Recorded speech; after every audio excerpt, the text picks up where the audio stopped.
This is by Ghalib साहब की मंजिल मिल ही जाएगी यूं भटके वही सही गुमराह तो वो है जो घर से निकले ही नहीं। Hi, welcome to another episode of Bloom Stories with PSEM.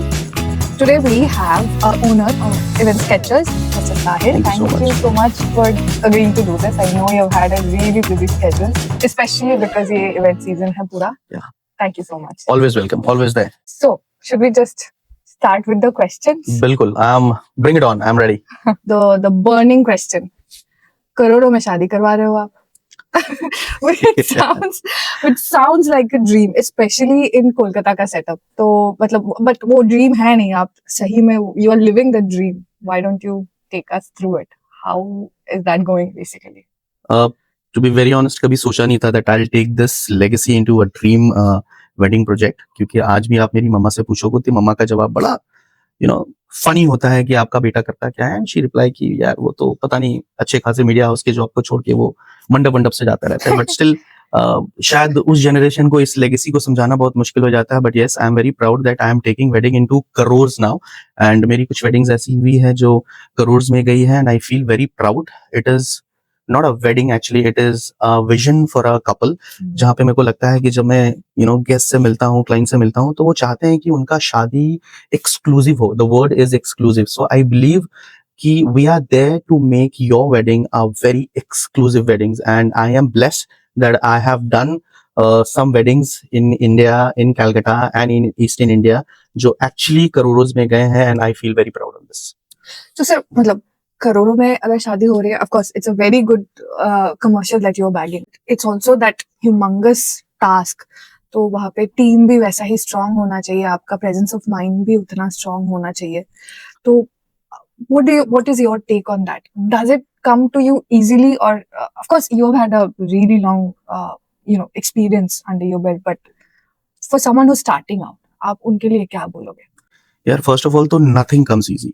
जो अगर आप इस फिगर को बार बार कह रहे हो और मुझे भी कहने में अच्छा लग रहा है, लेकिन इस फिगर तक पहुंचना मेरे को लगता है मैंने जूते घिसे हैं, टू बी वेरी ऑनेस्ट। जहां से मैंने अपनी जर्नी शुरू की है यार, जहां आज मैं लैंड करता हूं, तो मैंने सी बिहाइंड तो मैं देखता हूं कि मैं कहां से कहां आया हूं। And this journey has been never a easy journey.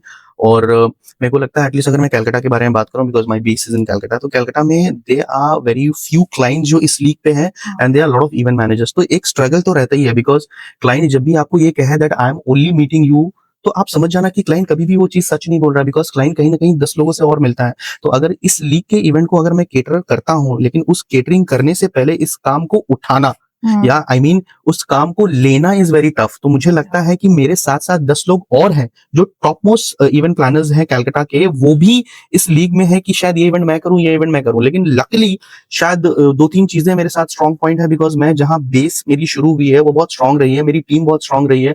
तो मेरे को लगता है कि ये 3-4 चीजें मिलकर मेरी एफर्ट जब हम लोग डालते हैं, हमारा प्रेजेंटेशन बहुत स्ट्रॉन्ग होता है, हमारी टीम्स बड़ी स्ट्रॉन्ग होती है, हमारी जो क्रिएटिव आइडियाज है वो बड़ी अच्छी होती है, something out of the world होती है।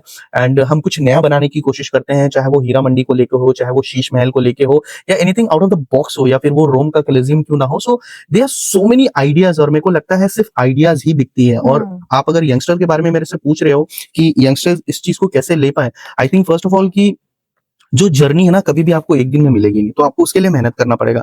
मेहनत करने के लिए आपको जर्नी आज से शुरू करनी पड़ेगी। आज जहां मैं बैठा हुआ हूँ वो जर्नी आप अगर 10 साल पहले लेके जाओगे, तो मैंने कभी नहीं सोचा था कि शायद मैं इस प्लेटफॉर्म पे बैठ पाऊंगा और आपके साथ ये बैठ के डिस्कशन कर पाऊंगा। तो ये जर्नी कभी भी ईजी नहीं रही है। मैंने बहुत मेहनत किया इस चीज को, और मैंने बहुत R&D किया है, दुनिया एक्सप्लोर की है। मैं ट्रैवल बहुत करता हूँ। ट्रैवल करने का सबसे बड़ा रीजन है बिकॉज आई सी कि दुनिया में क्या चल रही है, और इन दुनिया की चीजों को मैं अपने कलकत्ता में लाने की कोशिश करता हूँ, बिकॉज आज भी हम कहीं ना कहीं पीछे हैं।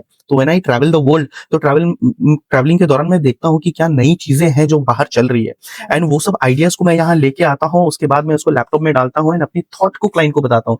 तो जब ये चीजें क्लाइंट को समझ में आता है, तो क्लाइंट को लगता है यार कि कुछ अलग हो रहा है। सो मेरे साथ ये भी है कि मैं उनको भी कंपटीशन देता हूँ जो शायद मेरे फादर के एज के हैं, जो मेरी मदर के एज के हैं। सो ये मुझे अच्छा लगता है। आने वाले यंगस्टर्स को मैं एक ही चीज कहना चाहूंगा कि अगर एक्चुअली में आपका जील है इस इंडस्ट्री में आने के लिए, तो you have to be creative, you have to be hard working, and journey आपको बहुत जल्दी शुरू करना पड़ेगा, तभी चीजें आप अचीव कर पाओगे। अदरवाइज सिर्फ सोचना, इट विल नॉट वर्क।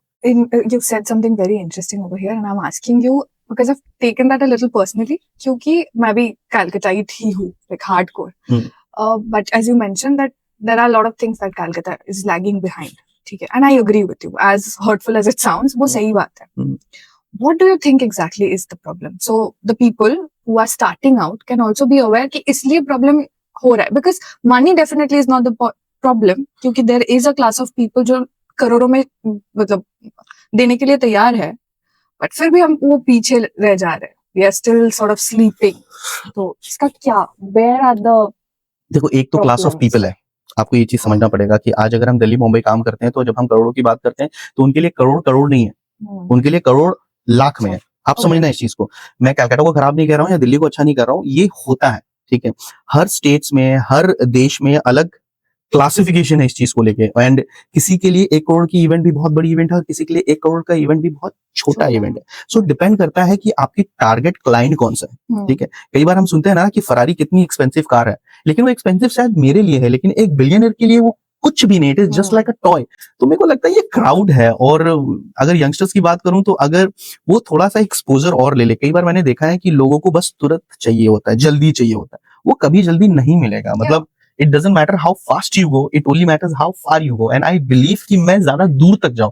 मुझे जल्दी नहीं चाहिए, लेकिन मैं दूर तक जाना चाहता हूं कि आज 10 साल से मैं काम कर रहा हूं तो आने वाले 10 साल में भी मैं यहाँ बैठा रहूं और हम एक और एपिसोड शूट करें कि फिर 10 साल का एक्सपीरियंस हमारा कैसा रहा. तो it is classification of people, audience and the society and the state. That's exactly what I can say. ठीक है, थोड़ा बैक ट्रैक करते हैं सर. अभी तो प्रेजेंट का आपका हम समझ गए, but let's go where you started. You left the media house job, Yes. which was paying you, which was very secure firstly, secondly was paying you really good, 50K at that time. Very good amount, very handsome good amount. Yes. Very handsome. But चलो आप अभी करोड़ों में कमा रहे हो, that's fine, but आपके time पे it was a big gamble. So what do you think gave you the push, the courage to do that? एक ना मेरे को ऐसा पर्सनली फील होता है जब मैं उस जॉब को छोड़ा था, बिकॉज मेरी बैकग्राउंड मीडिया रही है, तो मेरे parents was not very happy first of all. क्योंकि मेरे को ऐसा लगता है ना कि अ, मैं इस चीज को बहुत डीपली बताना चाहूंगा ऑडियंस को कि जब तक आप रिस्क नहीं लोगे ना, I want the youth, the youngsters कि वो एटलीस्ट रिस्क लेना सीखें. जो मेरे को लगता है आज के टाइम पे लोग रिस्क लेना नहीं चाहते. मैंने 50,000 की सैलरी छोड़ के अपनी कंपनी बनाने की कोशिश की. मैंने किसी के अंडर में काम किया, एक सैलरी में काम किया, उसके बाद मैंने सीखा, उसके बाद मैंने शुरू किया. लोगों को लगता है कि बस मैं शुरू कर रहा हूं and I will achieve things. तो ये मैंने फिर से बोला ना, जो जर्नी है, जर्नी इज वेरी बिग. और मेरे को लगता है कि आप जब तक आपके पास करेज नहीं है कि आप रिस्क नहीं ले सकते, if there is no risk there is no gain. I personally believe on this. और आप जितना अर्ली टाइम पे, अर्ली एज ऑफ करियर में रिस्क लोगे, मेरे को लगता है आप लाइफ में उतना अचीव करोगे. और मैंने हमेशा से अपने लाइफ में टाइम पे रिस्क लेना शुरू किया है. मैं मीडिया मेरा बैकग्राउंड है, इवेंट मेरा बैकग्राउंड है, शोज मेरा बैकग्राउंड है, टीवी मेरा बैकग्राउंड रहा है. तो मैंने बहुत चेंजेस किए अपने लाइफ में, बहुत एक्सपेरिमेंट किया है. मेरे को ऐसा फील होता है, which I always say, this is by Ghalib साहब की मंजिल मिल ही जाएगी यूं भटकते हुए ही सही, गुमराह तो वो है जो घर से निकले ही नहीं. सो आई एम समबडी जो रोज घर से निकलता है, रोज एक क्लाइंट के पास जाता है, रोज एक मीटिंग करने की कोशिश करता है, रोज कुछ नया करने की कोशिश करता है. अगर मैं नया नहीं करूंगा तो शायद मैं नया मुझे मिल भी नहीं पाएगा. और अगर आज मैं मेहनत नहीं करूंगा तो मुझे कल रिजल्ट नहीं मिलेगा, दैट इज फॉर श्योर. तो आज भी मैं सोचता हूँ कि एट द एज ऑफ 40 में इतना काम करूं कि मेरा 50s बहुत बढ़िया, 50s में इतना काम करूं मेरा 60s बढ़िया. तो ये प्लानिंग आपको करना पड़ेगा. एंड आई एम समबडी जो आज भी रिस्क लेने के लिए तैयार है. क्या होगा, ज्यादा से ज्यादा मैं फेल हूंगा, लेकिन फेल भी आपको कुछ ना कुछ सिखाता है. सो मेरे लाइफ का जो सबसे बड़ा प्लस पॉइंट है तनीषा, इज दैट मैंने हर स्टेजेस में रिस्क लिया है, and that is the reason I am sitting in front of you right now. Sir, this question is not written down. I had no plans of asking you this question, but since we are having this conversation, and I know for a fact it's pertinent because I've been in this industry, I've worked in this industry, I've seen a lot of things. The religious background of a person. I have seen it affecting people because of their religious background or their religious choices or restrictions, whatever. I have personally never felt or done something which will hurt someone's sentiment, but I've seen that being done. And shadi is a thing that is a, bearer of culture. It's the middle में है culture का. And आप उसके साथ deal करते हो. आपके पास सारे तरीके का client है, बहुत सारे background से client है. Have you ever faced any such discrimination? If, how have you dealt with it? How has it affected you? If you could please share. Very emotional question, to be very honest.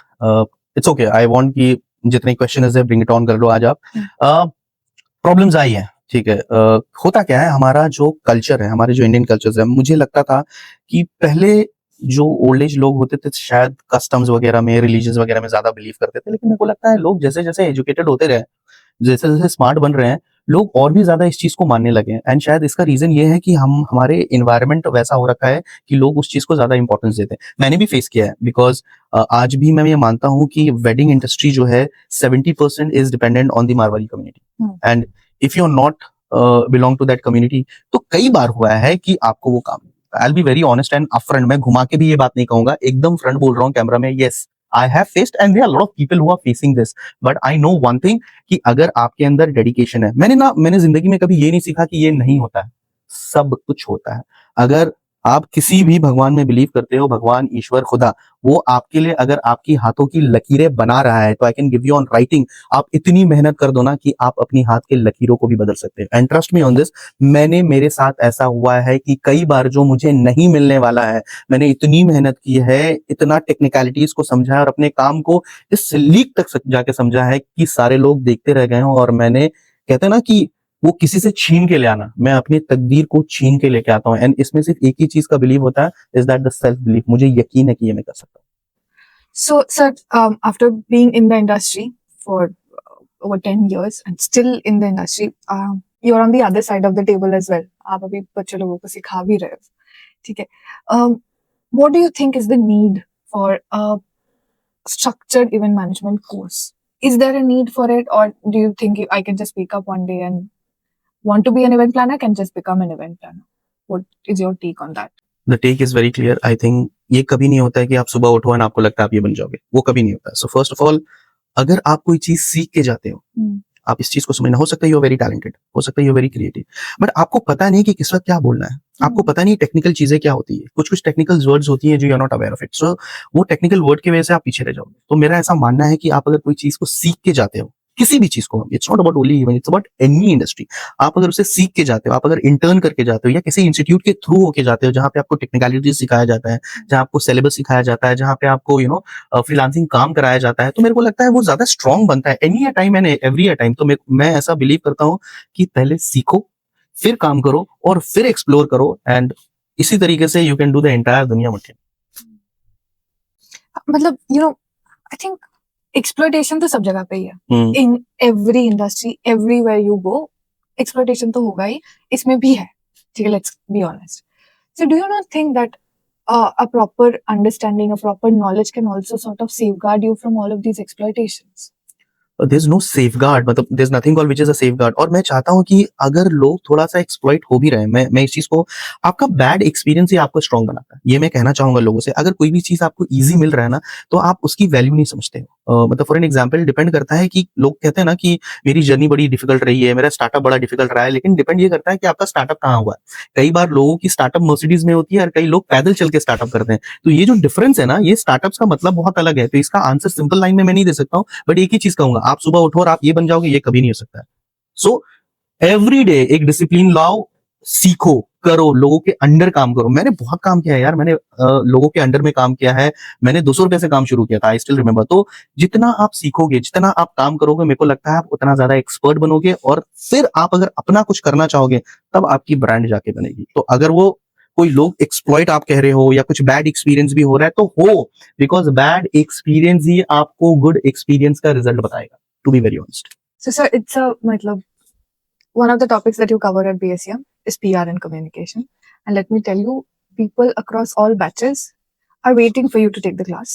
Any class of yours, but especially a PR and communication class, ठीक है? तो there's something magical about you when it comes to PR and communication, people skills. We have kept it because it is important. I would like you to reiterate कि what actually is the importance of PR in an event management setup? I think in any setup, any industry, मेरे को लगता है PR and communication is the key to success। आप अपनी चीजों को जितनी अच्छे से बता सकते हो, मुझे ऐसा लगता है दैट भगवान ने, ईश्वर ने, खुदा ने मुझे वो टैलेंट दिया है कि मैं 2 रुपए की चीज को 10 रुपए में बेच सकता हूँ। So that is my communication, so and that is the key to success. ऐसे भी आज आप पूरे वर्ल्ड में देखो, ब्रांडिंग की बहुत इंपॉर्टेंस है। करता हर कोई एक ही काम है। I am Hmm. Not doing something different, you are not doing something, सब वेडिंग्स ही कर रहे हैं, यू नो, सब वरमाला ही कर रहे हैं, सब संगीत ही कर रहे हैं, बट जो स्वैग है ना, वो कहते हैं ना, स्वैग से, स्टाइल से। एंड मेरी सबसे बड़ी यूएसपी यही है कि मैंने हर काम को एक स्टाइल से, एक स्वैग से किया। वो कहते हैं ना कि इस दुनिया में कोई बात नहीं होती, सिर्फ अंदाजे बयां अलग होता है। तो मैंने हर उस काम को अलग तरीके से किया है, एंड शायद इसलिए वो चीज इतना खूबसूरत लगा है लोगों को देखने में। And talking about the PR and communication, मेरे को लगता है this is the key to success. और आप जब तक बातें करना नहीं सीखोगे, लेकिन इसका ये मतलब नहीं है कि जो पीआर एंड कम्युनिकेशन करता है वही सक्सेसफुल है, नो, बिहाइंड द सीन्स भी बहुत सारे लोग हैं। तो सबकी अपनी अपनी क्रिएटिविटी होती है, कोई बोलने में बहुत अच्छा है, कोई लिखने में बहुत अच्छा है, but when you are going for market industry, I think PR का रोल बहुत इंपॉर्टेंट है। और कोशिश करो, पीआर एंड कम्युनिकेशन का मतलब लोगों ने बदल दिया, make a good relationship with the PR. PR जो है ना, पब्लिक रिलेशनशिप में भी लोगों से प्यार करो। मैं किसी से भी मिलता हूँ, पीआर मेरे लिए बाद में है, पहले मेरा प्यार है। सो मैं लोगों से प्यार करता हूँ, मैं लोगों को जानना पसंद करता हूँ, समझना पसंद करता हूँ, and then automatically PR and communication अपने आप बन जाता है। सो एनीबडी, मुझे किसी से बात करना होता है तो पीपल मुझसे बहुत अच्छे से बात करते हैं। व्हाई? बिकॉज मैंने वो वार्मथ रखा है लोगों के साथ। So that is what PR and communication means to me. It's love, spread love, spread smile, that is what PR is. So another term for an event planner is जुगाड़ू, है ना, professional जुगाड़ू है हम लोग। तो आप मेरे को एक एक जुगाड़ू मोमेंट आपका शेयर कर। एक मोमेंट क्या, मेरे पास हजारों मोमेंट है, and Sure. My life has been जुगाड़ू, बिकॉज ये इवेंट को लेके नहीं है, जिंदगी को लेके। जिंदगी आपको हमेशा कुछ ना कुछ सिखाएगी, और जिंदगी में हमेशा कुछ ना कुछ चीजें आपको कम पड़ेगी। सेम गोस फॉर इवेंट, कि जब हम इवेंट करते हैं तो कुछ ना कुछ चीजों की क्राइसिस रहती है, चाहे वो फाइनेंशियल क्राइसिस हो, चाहे वो मैन पावर क्राइसिस हो, चाहे वो कमर्शियल क्राइसिस हो, चाहे किसी भी तरह का क्राइसिस हो। मतलब there lot of department, light है, साउंड है, ट्रस्ट है, एलईडी है, डीजे है, वीजे है, आर्टिस्ट है, there so many departments, hospitality है। तो मैं अपने लाइफ में इतना जुगाड़ू बन चुका हूँ कि अगर लाइफ में मैं डिजास्टर भी देखता हूँ तो मुझे पता है मैं जुगाड़ कर लूंगा। और इसका आंसर्स मैं ऐसे दूंगा कि एक बार ऐसा हुआ था कि जब आप अच्छे काम करते हो तो आपके दुश्मन काफी हो जाते हैं। तो मुझे याद भी होता है, तब मैं किसी के लिए काम कर रहा था, I was working under someone. मैं नलबन का भी पार्ट रहा हूँ, so I was a banquet manager in Nalban. तो उस वक्त मैं जब इवेंट कर रहा था तो पता नहीं किसी ने जनरेटर्स की केबल्स काट दिए, ठीक है। सो मैं ये शेयर करना चाहूंगा। और हमारा पूरा इवेंट जो है ना, वो जेनसेट पर पावर, जिसे हम कहते हैं पावर बैकअप, वो पावर पे चलता है। तो आई डोंट नो किसने काटे, वो मुझे नहीं पता रहा, तब तक वहां कोई सिक्योरिटी वगैरह था नहीं। द बेस्ट पार्ट वाज कि ये मैं कहना भी चाहता हूँ कि लाइट्स एंड साउंड के जो पावर थे वो दोनों अलग अलग जनरेटर पे अटैच थे। तो जब क्लाइंट, वो संगीत चल रही है, क्लाइंट हमसे आके पूछता है ये क्या हुआ, लाइट्स क्यों ऑफ हो गई? तो the best answer was, the जुगाड़ो आंसर वाज, सर लाइट्स गया नहीं है, लाइट्स को हम लोगों ने बुझाया, this is a effect. But back of the mind मेरे चल रहा है कि कुछ ना कुछ गड़बड़ हुआ है, अंडरस्टैंड द लॉजिक। मैं अपनी टीम के पास भागता हूँ और कहता हूँ कि कुछ हुआ है गड़बड़, तुम जाके देखो। जब जाके वो देखता है, तब तक एम्बियंस का भी लाइट चला जाता है। फिर आके क्लाइंट पूछता है कि अब क्या हो गया साहिल जी? हमने सर स्पेशल इफेक्ट्स, ठीक है। So my life has been a जुगाड़ू all the times, and the best part was हम बचे उस जुगाड़ से कैसे, इज दैट कि हमारा sound was in a different genset and light was in a different genset. And उस वक्त क्योंकि संगीत चल रही थी, तो आपको पता होगा कि संगीत में कुछ कुछ सीक्वेंस ऐसे होते हैं जहां पे ना हमें डिम इफेक्ट चाहिए होते हैं। एंड भगवान ईश्वर खुदा हमारे साथ था कि एक्चुअली वो डिम वाला ही सेगमेंट चल रहा था, एंड वहां पे कैंडल्स थे, तो कैंडल्स ने बहुत ब्यूटीफुल इफेक्ट्स दिया, और हम उस सिचुएशन से ओवरकम कर पाए। और जब रिजल्ट आया तो क्लाइंट खुद बोलता है कि यार actually it was looking very beautiful जब आपने लाइट्स ऑफ किया था, बट उनको पता नहीं कि हुआ क्या था। So I am telling you fact, शायद हो सकता है अब उनको रियलाइज होगा कि उस दिन क्या हुआ था। Sir sorry for that, but that was the जुगाड़। So it's a industry of collaboration. तो आप बहुत सारे लोगों के साथ collaborate करते हो, people who come from outside as freelancers, and I know for a fact that you have also worked with students, BSCM students, whom you have taught as well. What do you see a difference?